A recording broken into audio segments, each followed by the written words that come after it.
come prepared for defeat. What's going on, everybody? It's Codemaster Hardrock back at it again with another chaotic deck profile. I literally just got done recording my Underworld deck profile.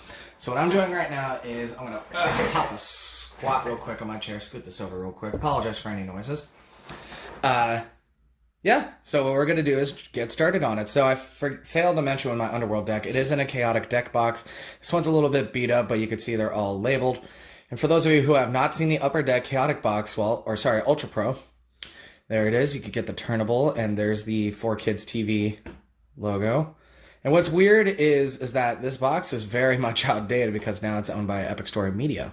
And if you want to read all the legal information, go ahead and pause it right now. In the meantime, however, we're going to jump right into it. And on the inside, bam, there you go. It's Velcroed in. We're going to undo this bad boy. By the way, just like the last video, prices will be up on the screen as well.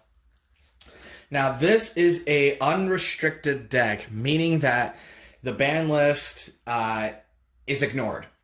So Chaotic was made to be played without a ban list. So with that being said, that's how I built these decks. But I do have other remedies for these, and if I remember it, I'll mention it. Otherwise, I'm just going to jump straight into it. Same format as before. We have a Evergreen Tunic attached to Chromax. Now, Evergreen Tunic states that stat check, courage 50, equipped creature gets 5 energy, but if it has at least 75, equipped creature gains 15. So that would be 20 energy gain. That's a whole lot. Then we have Chromax sitting at 90 courage, 70 power, 10 wisdom, 60 speed, 65 energy. Damage dealt to Chromax by Music is reduced to 0, and Chromax's energy cannot be reduced by Music. So it dictates two completely separate ways of lowering Music. It's either reducing or taking damage, and those things are very specific in Chaotic. So keep that in mind. But with that being said, yeah, this deck is very expensive to make. And just like all my other decks before, all my Chaotic sleeves are tripled with these skin tight transparents, followed by the standard Ultra Pro Chaotics and the gold KMCs. With that being said, we're going to be moving on to my next creature.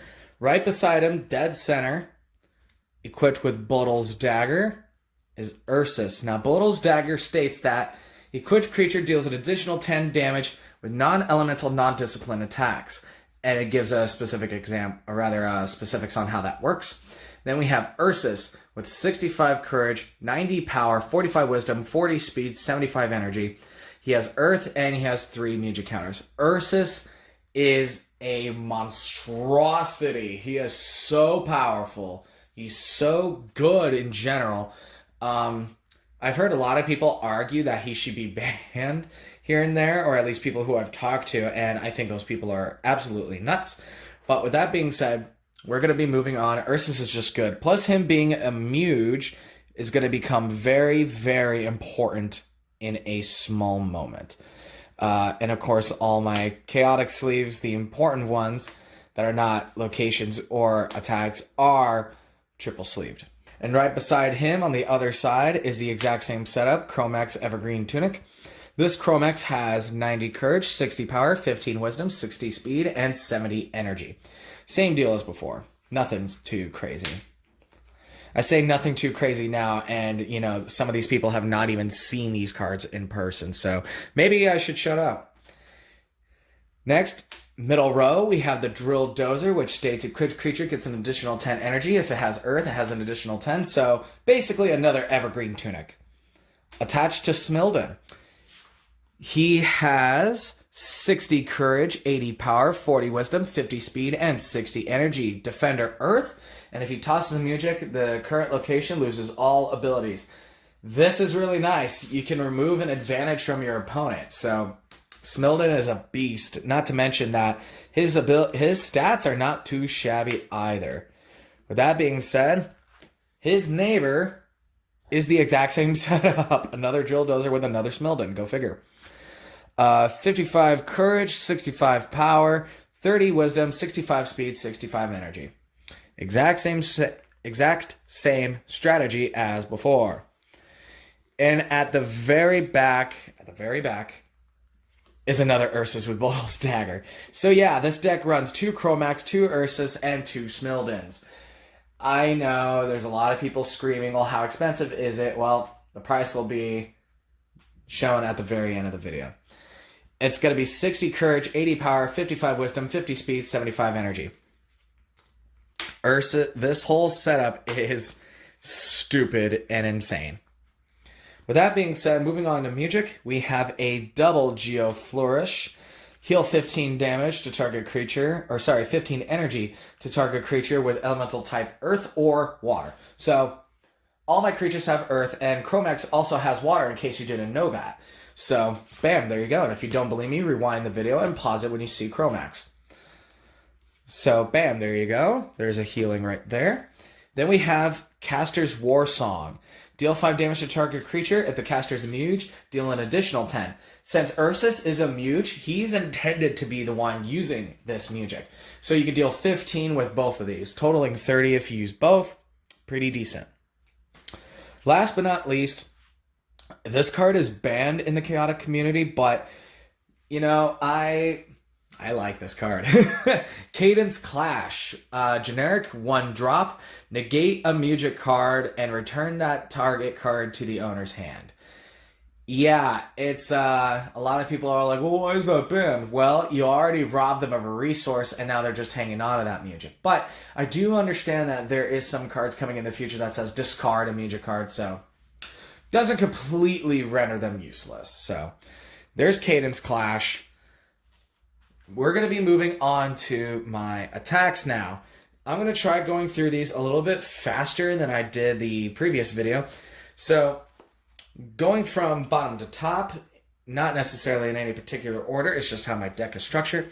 We have a single Shadow Strike, a 0 build, challenge courage 15, deal 10. Then we have a double Rustoxic, 1 build, 5 earth, 5 water. Challenge courage 15, deal 10, so that could deal 20 at most. Then we have a double Xenocentric Wrath. Deal 10 damage. Oh, it's 2 build, 10 base. Deal 10 damage to the opposing engaged creature if they do not share a tribe with the creature playing this attack. Combined with Bodil's Dagger, this is an example of a non-disciplined, non-elemental attack. That would deal 30 damage altogether, which is insane. Next is Earth Pulse, a 1-drop for 15 earth. Pretty decent. Muge's Edge. Remember when I said that Ursus is important being a Muge? Well, this is why.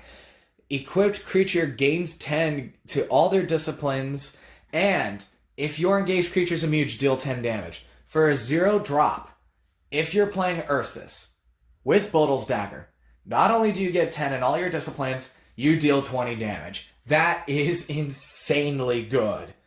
That being said, next is a 1-drop Streak Strike, 5 earth stat check, speed 50 and courage 50, deal 5 each. So that's 15 across the board. Pretty decent damage for a 1-drop. Next, we have Mineral Mayhem. 5 base, 5 earth. I can have it not deal damage and instead get 100 courage.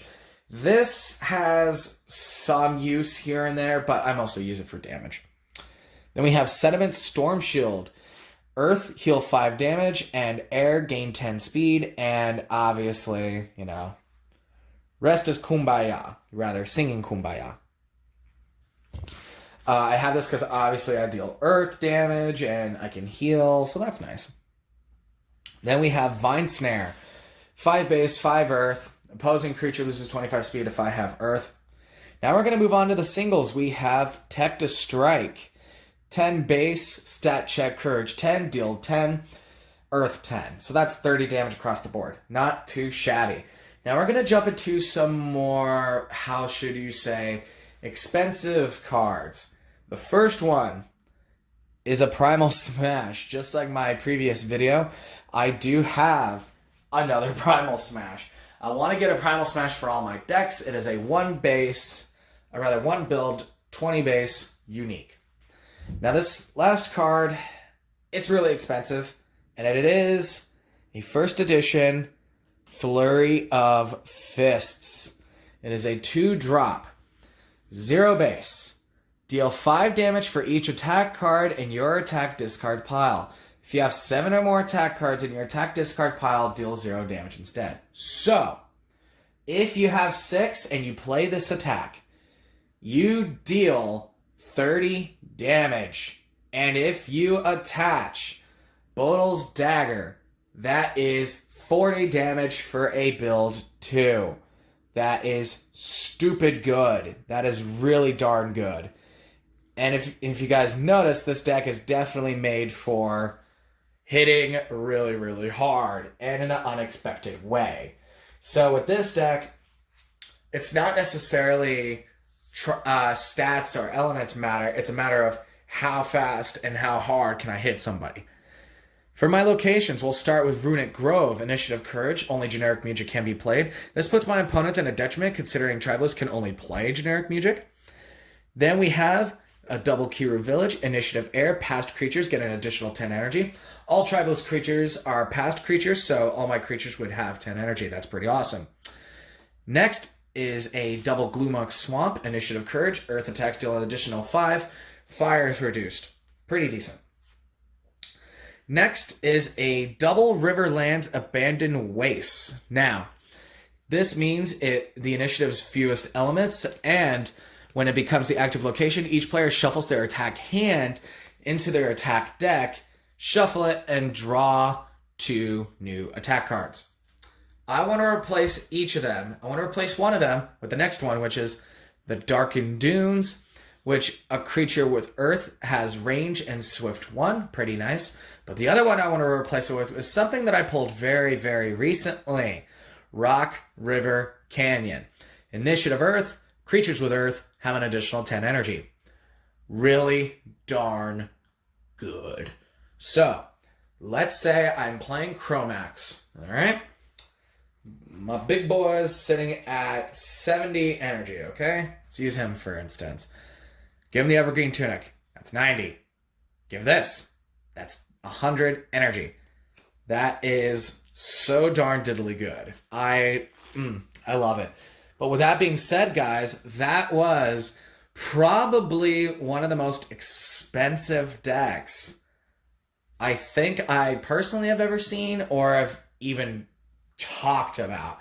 I'm sure there's more out there in the world, and as you guys will see with my other deck profiles coming up, it gets a little more pricier over time.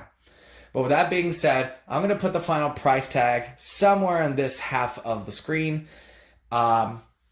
including, maybe some particle effects, because that's hilarious to me.